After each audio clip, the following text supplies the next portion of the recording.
नमस्कार। आज महाराष्ट्र देख रहे हैं आप और मैं हूं आपके साथ आशीष प्रमोद गोस्वामी। तो महाराष्ट्र में कोरोना की रफ्तार पर थोड़ा लगाम लगा है। कोरोना पॉजिटिव्स की संख्या घटकर 33,470 हो गई है, जबकि पिछले 24 घंटे में 10,900 केस कम हुए हैं। सोमवार को मुंबई में 13,648 नए केस सामने आए हैं। यह संख्या रविवार के मुकाबले करीब 6,000 कम है। इस बीच एक दिन में कोरोना से 5 मौतें भी हुई हैं। पिछले 4 दिनों से मुंबई में कोरोना के केस 20,000 से ज्यादा थे, उसके करीब आ रहे थे। इस बीच ओमिक्रॉन की बात करें तो राज्य में 31 ओमिक्रॉन के केस सामने आए हैं। इस तरह से महाराष्ट्र में ओमिक्रॉन के केस में भी भारी कमी आई है। एक दिन पहले ओमिक्रॉन के 207 केस सामने आए थे। अब तक राज्य में ओमिक्रॉन के 1,247 केस सामने आ चुके हैं। इस बीच 467 लोग ओमिक्रॉन से ठीक भी हो चुके हैं। सोमवार को ओमिक्रॉन के सबसे ज्यादा केस पुणे में सामने आए थे। पुणे में ओमिक्रॉन के 28 केस सामने आए। पुणे ग्रामीण इलाकों में भी 2 कोरोना के मामले सामने आए।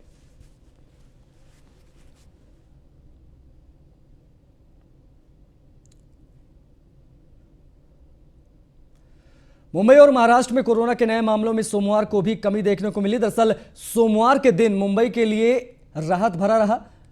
कोरोना के नए मामलों के मुकाबले दोगुने मरीज ठीक होकर अस्पताल से डिस्चार्ज हो गए और ओमिक्रॉन का एक भी नया मरीज नहीं आया। सोमवार को राज्य में कोरोना के 33,470 मरीज मिले, जिनमें से मुंबई के 13,648 है।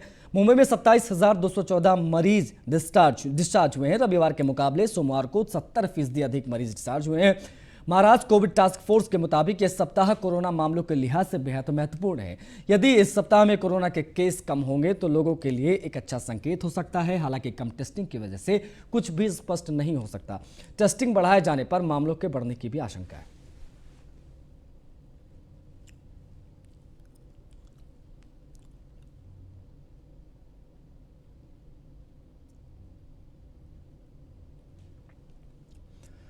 महाराष्ट्र में ओमिक्रॉन के केस दिन प्रतिदिन बढ़ते जा रहे हैं।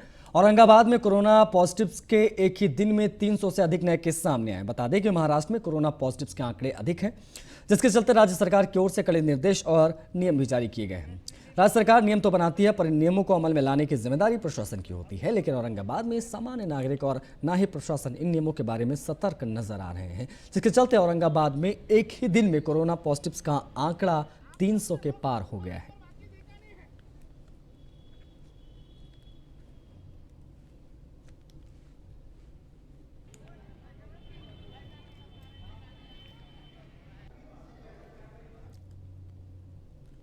महाराष्ट्र के गढ़चिरौली जिले के चमोर्शी और धानोरा तहसील में एक ओमिक्रॉन से संक्रमित मरीज सामने आया है। दरअसल गढ़चिरौली जिले से 30 दिसंबर को भेजे गए नमूनों में 2 नमूने ओमिक्रॉन के लिए पॉजिटिव पाए गए। पहला सैंपल 7 दिसंबर 2021 और दूसरा सैंपल 28 दिसंबर 2021 को लिया गया था। कई जिलों से चयनित नमूने हर महीने की 30 तारीख को परीक्षण के लिए पुणे से दिल्ली भेजे जाते हैं। जिला प्रशासन को कल गढ़चिरौली जिले में जांच की रिपोर्ट मिली है।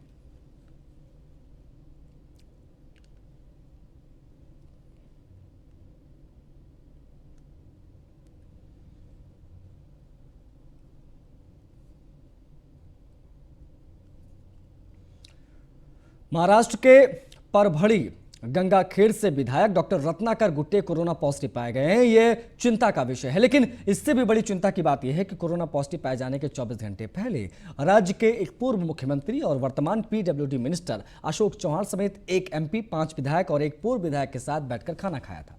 बताया जा रहा है कि जब डॉक्टर रत्नाकर गुट्टे की तबीयत खराब हुई तो उनका कोरोना टेस्ट करवाया गया।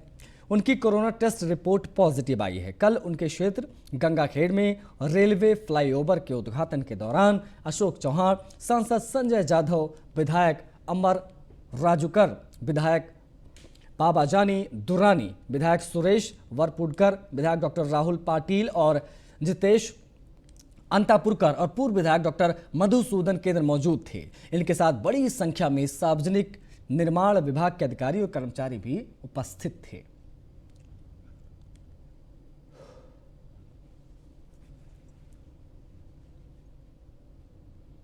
मुंबई में कोरोना का प्रकोप लगातार जारी है। दरअसल स्वर कोकिला लता मंगेशकर भी कोरोना की चपेट में आ गई हैं।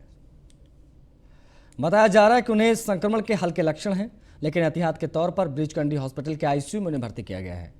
92 साल की लता दीदी को नवंबर 2019 में निमोनिया हो गया था। उस समय उन्हें सांस लेने में भी तकलीफ हुई थी और वो 28 दिन तक हॉस्पिटलाइज थी।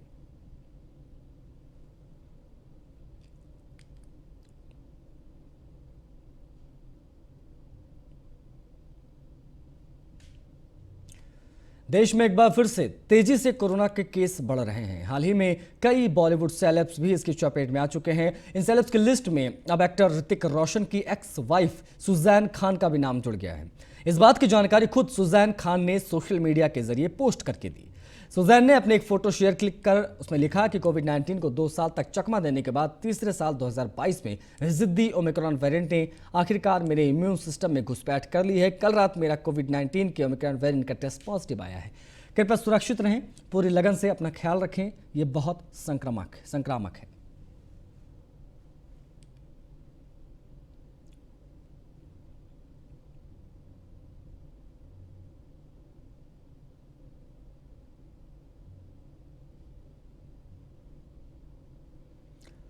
टीवी एक्टर मोहित मलिक और अदिति का 9 महीने का बेटा कोरोना पॉजिटिव हो गया है। अदिति ने खुद सोशल मीडिया के जरिए यह जानकारी दी। अदिति ने लिखा है कि मेरा बेटा एकबीर, जिसे आज तक कभी बुखार नहीं हुआ, वह एक दिन जब उठा तो उसका शरीर गर्म था। हमने उसका टेम्परेचर चेक किया तो पता चला कि उसे 102 डिग्री का फीवर था। हमारे दिमाग में सबसे पहले ख्याल आया कि इसका टेस्ट करवाया जाए और दुर्भाग्यवश एकबीर और मेरी हाउस हेल्प दोनों ही पॉजिटिव पाई गई।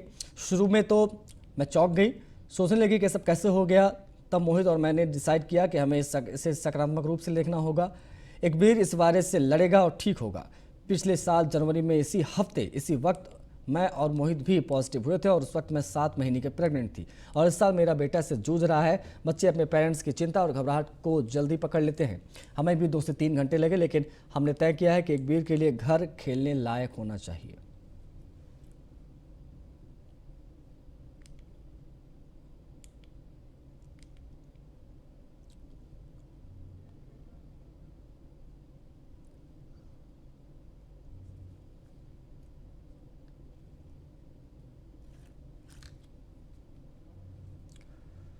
पूरे देश में कोरोना काफी तेजी से बढ़ रहा है। रिपोर्ट्स के मुताबिक बिग बॉस की आवाज यानी अतुल कपूर भी कोविड पॉजिटिव हो गए हैं।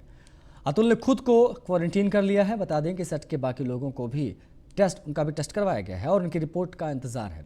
सोशल मीडिया पर मिस्टर खबरी नाम के एक हैंडल ने पोस्ट शेयर कर लिखा है कि बिग बॉस की कोविड रिपोर्ट पॉजिटिव आई है। उसकी आवाज़ अतुल कपूर है। हमें जल्द ठीक होने की कामना उनकी करते हैं। उनके साथ सेट पर जितने लोग थे उन्हें सभी को क्वारंटीन कर दिया गया है।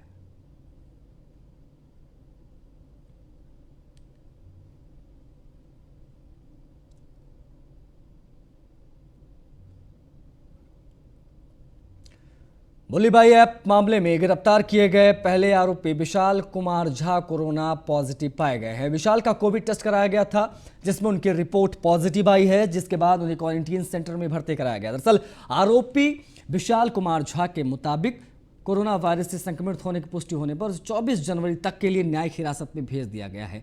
इसी के साथ ही मुंबई की एक अदालत ने बुलीबाई ऐप मामले में उत्तराखंड से गिरफ्तार आरोपी श्वेता सिंह और मयंक रावल की पुलिस हिरासत की अवधि सोमवार को बढ़ाकर 14 जनवरी तक कर दी थी। पुलिस ने सोमवार को श्वेता सिंह और मयंक रावल की पुलिस हिरासत की अवधि बढ़ाने का अनुरोध करते हुए बांद्रा में मेट्रोपॉलिटन मजिस्ट्रेट को बताया कि मामला अभी महत्वपूर्ण चरण में है, इसीलिए आरोपियों से पूछताछ आवश्यक है। श्वेता और मयंक को मुंबई पुलिस के साइबर प्रकोष्ठ ने 5 जनवरी को उत्तराखंड से गिरफ्तार किया था, जबकि विशाल झा को 4 जनवरी को बेंगलुरु से गिरफ्तार किया गया।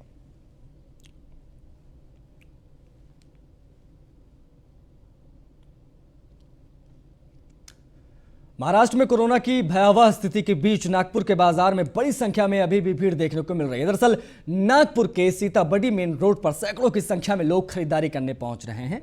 इसी दौरान कोरोना नियमों की जमकर धज्जियां उड़ाई जा रही है। बढ़ते कोरोना संक्रमण के बीच सामने आई तस्वीर डराने वाली है। एक तरफ जहां राज्य में हर दिन संक्रमण के विस्फोटक केस सामने आ रहे हैं, वहीं दूसरी तरफ बिना मास्क बाजारों में पहुंचने वाले लोगों ने सरकार की मुश्किलें बढ़ा दी हैं।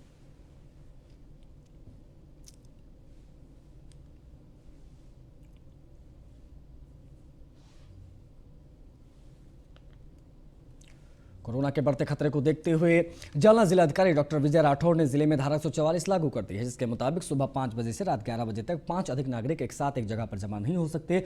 इसके चलते डीएम कार्यालय स्थित प्रांगण में राज्य सरकार स्वास्थ्य मंत्री राजेश टोपे और राज्य के पूर्व विधायक अर्जुन खोतकर कोरोना नियमों का उल्लंघन करते दिखाई दिए।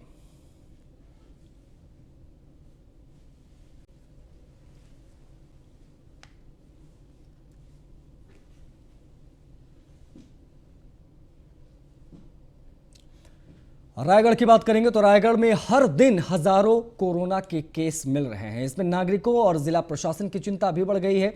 बढ़ते कोरोना के केसों की संख्या के चलते पर्यटकों को रायगढ़ किले में जाने पर रोक लगा दी गई है। पुरातत्व विभाग ने किले को बंद करने का आदेश जारी करते हुए रोपवे को पर्यटकों के लिए बंद कर दिया है। साथ ही शुभ भक्तों और कारोबारियों से सहयोग की अपील की है। जिले में फिलहाल मरीजों की संख्या 9000 के पार है। जिले में रात का कर्फ्यू और दिन का कर्फ्यू है। इसके बाद भी बड़ी संख्या में भीड़ आ रही है। पर्यटक शिव भक्त भी बड़ी संख्या में रायगढ़ किले के दर्शन करने आते हैं। हालांकि कोरोना के बढ़ते प्रसार को देखते हुए पुरातत्व विभाग ने रायगढ़ किले में पर्यटकों को आने जाने पर रोक लगा दी है।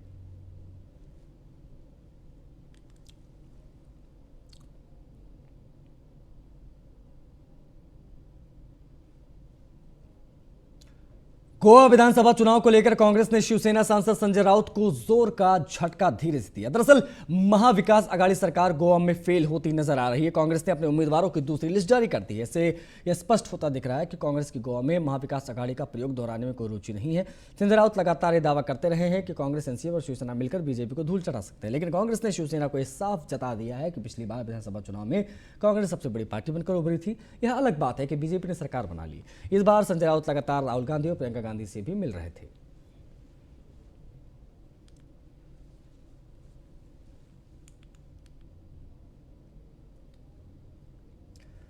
मुंबई में अपना घर होने की ख्वाहिश हर आम मुंबईकर की होती है। कहते हैं कि मुंबई किसी को भूखे पेट नहीं सुलाती, सबको काम देती है। उनके काम के एवज में दाम देती है। लेकिन इस सबसे बड़ी चिंता रोजी रोटी की नहीं, यहां एक अपने सपने के घर की होती है। यह हजारों मुंबईकरों का सपना साकार अब होने जा रहा है। बता दें कि महाडा 22 से 25 लाख रुपए में आम लोगों को मुंबई में फ्लैट देने जा रहा है। कुल 3015 फ्लैट्स के लिए लॉटरी निकलने जा रही है। जल्द ही इन घरों की लॉटरी निकाली जाएगी और अक्टूबर में काम पूरा हो जाएगा। 70% कंस्ट्रक्शन का काम पूरा हो गया है। महाडा की लॉटरी का मुंबईकरों को इंतजार होता है, क्योंकि यह बाजार से काफी कम रेट में सस्ते घर देती है। हाउसिंग मिनिस्टर जितेंद्र आवाड़ के मुताबिक ये घर गोरेगांव जैसे अहम इलाकों में दिए जाएंगे। कुल 3015 घरों में से गरीबों के लिए 1947 घर आरक्षित होंगे। कम आय वालों के लिए 736 घर रखे जाएंगे। मध्यम आय वालों के लिए 227 और हाई इनकम वालों के लिए 105 घर उपलब्ध होंगे। 25 लाख रुपए से भी कम कीमत पर ये फ्लैट लोगों को दिए जाएंगे।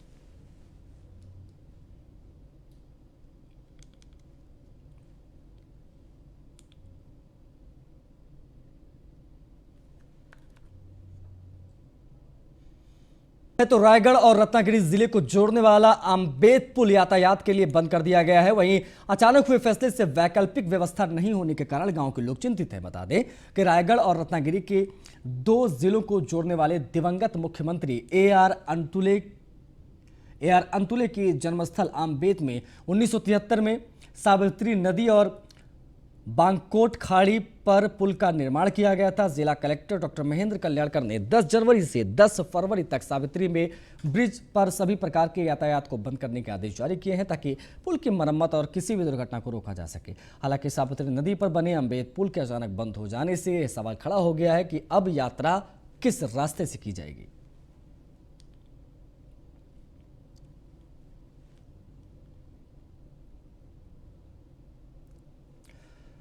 कोरोना महामारी के बढ़ते प्रकोप के चलते नासिक ग्रामीण क्षेत्र में रहने वाले नागरिकों के लिए इगतपुरी से भुसावल तक शुरू की गई मेमो रेल की वजह से लोगों को राहत मिलने लगी। बता दें कि यह मेमो रेल सोमवार से शुरू हो रही है, जिसे भुसावल से इगतपुरी तक मेमो रेल चलने से लोगों को काफी राहत मिल रही है। भुसावल जंक्शन से सुबह 7 बजे निकलकर दोपहर 3 बजे इगतपुरी और फिर इगतपुरी से सुबह 9 बजे से चलकर शाम 5 बजे तक यह गाड़ी भुसावल पहुंचेगी।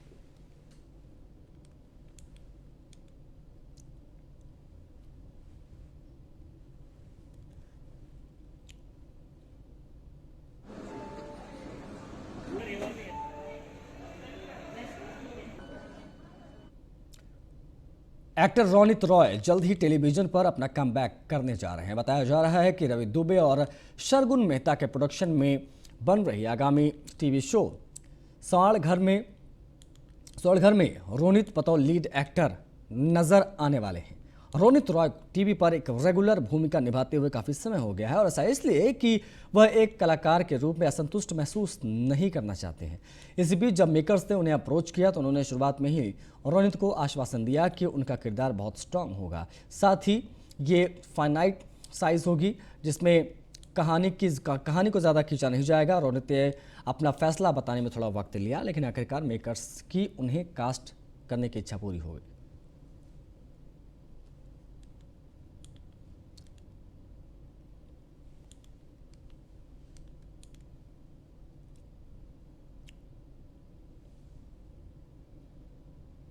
बैडमिंटन प्लेयर साइना नेहवाल पर सेक्सिस्ट कमेंट करने वाले एक्टर सिद्धार्थ का पेपराजी ने बायकॉट करने की घोषणा कर दी है। पेपराजी मानो मंगलानी ने कहा है कि अब मैं सिद्धार्थ को अपने किसी भी प्लेटफॉर्म में कवर नहीं करूंगा। इसके बाद साइना ने पेपराजी को धन्यवाद दिया है। बता दें कि सोशल मीडिया पर सिद्धार्थ अपने कमेंट के बाद खूब ट्रोल हुए। इसके बाद उन्होंने अपनी सफाई में कहा था कि मेरी बातों का गलत मतलब निकाला गया। हालांकि सिद्धार्थ के कमेंट पर राष्ट्रीय महिला आयोग ने नोटिस भेजा है, जिसके बाद ये खबर आ रही है कि मानो मंगलानी ने अपने सोशल मीडिया अकाउंट से एक न्यूज़ को शेयर करते हुए लिखा कि यह उनकी परवरिश और गंदी मानसिक स्थिति को दर्शाती है। मैंने ये तय किया है कि अब से मैं सिद्धार्थ को अपने किसी भी प्लेटफॉर्म पर कवर नहीं करूंगा। Get well soon. अपने इस पोस्ट पर मानो ने सिद्धार्थ को भी टैग किया है।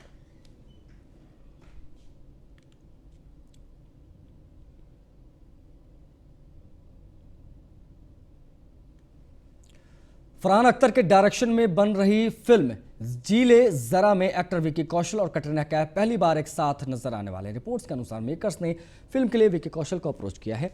इस फिल्म में उनकी पत्नी कटरीना के अपोजिट कास्ट करने की तैयारी है। जी ले जरा पहली ऐसी फिल्म होगी जिसमें विकी कटरीना के साथ नजर आएंगे। इस फिल्म में प्रियंका चोपड़ा, आलिया भट्ट, कटरीना कैफ एक साथ स्क्रीन शेयर करेंगी। फरहान इस फिल्म में डायरेक्शन के साथ एक्टिंग भी करते नजर आएंगे।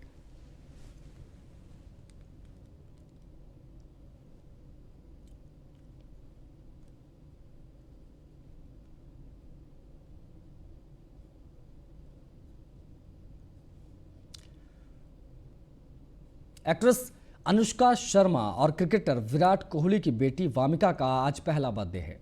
इस खास मौके पर विराट, अनुष्का के फैंस, फ्रेंड्स और family members social media post share कर वामिका के पहले जन्मदिन पर बधाई दे रहे हैं।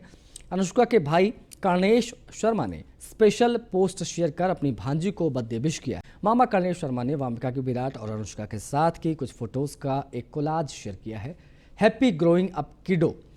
सबसे अच्छे माता पिता के लिए और भी बहुत सारी यादें। अनुष्का शर्मा, विराट कोहली। कर्णेश ने अपने पोस्ट में केक, हार्ट और पार्टी वाली कई सारी इमोजीज बनाकर बर्थडे को सेलिब्रेट करने की कोशिश की है। कर्णेश ने जो फोटो शेयर की है उसमें वामिका का चेहरा नहीं दिखाई दे रहा है। बता दें कि अनुष्का और विराट की बेटी वामिका का जन्म पिछले साल 11 जनवरी 2021 को हुआ था। तब से अभी तक दोनों ने अपनी बेटी को प्राइवेसी का खास ख्याल रखा हुआ है। कपल ने अभी तक अपनी बेटी का चेहरा रिवील नहीं किया है।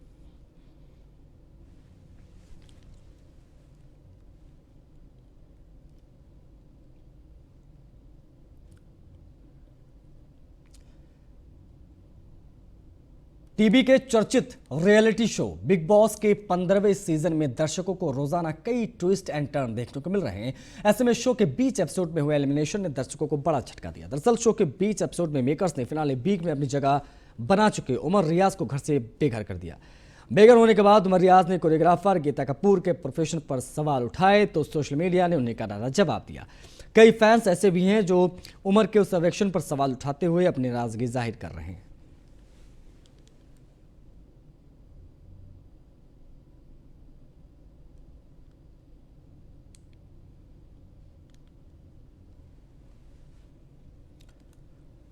अब बात शेयर बाजार की करेंगे तो हफ्ते के दूसरे दिन शेयर बाजार में तेजी दिखाई दी। बीएसई का सेंसेक्स 227.37% चढ़कर 60,622 पर और निफ्टी 52 अंक बढ़कर 18,055 पर बंद हुआ। वोडाफोन आइडिया 20.88% की गिरावट के साथ सबसे टॉप लूजर पर रहा। कॉफी डे एंटरप्राइजेस का शेयर 20% बढ़कर टॉप पर रहा। लिस्टेड कंपनियों का मार्केट कैप बाजार बंद होने के बाद पहली बार 275.27 लाख करोड़ रुपए हो गया है। इससे पहले 18 अक्टूबर 2021 को बाजार 274.69 लाख करोड़ रुपए के साथ बंद हुआ था। वोडाफोन का शेयर आज इसलिए टूटा क्योंकि कंपनी ने सरकार को कर्ज के बदले शेयर देने का निर्णय लिया था। इससे सरकार की हिस्सेदारी 35.8% हो जाएगी, जबकि कॉफी डे का शेयर इसलिए काफी बढ़ा क्योंकि कंपनी ने कर्ज में कमी करने की योजना बनाई है। सेंसेक्स आज सुबह 53 अंक नीचे 60,342 पर खुला था।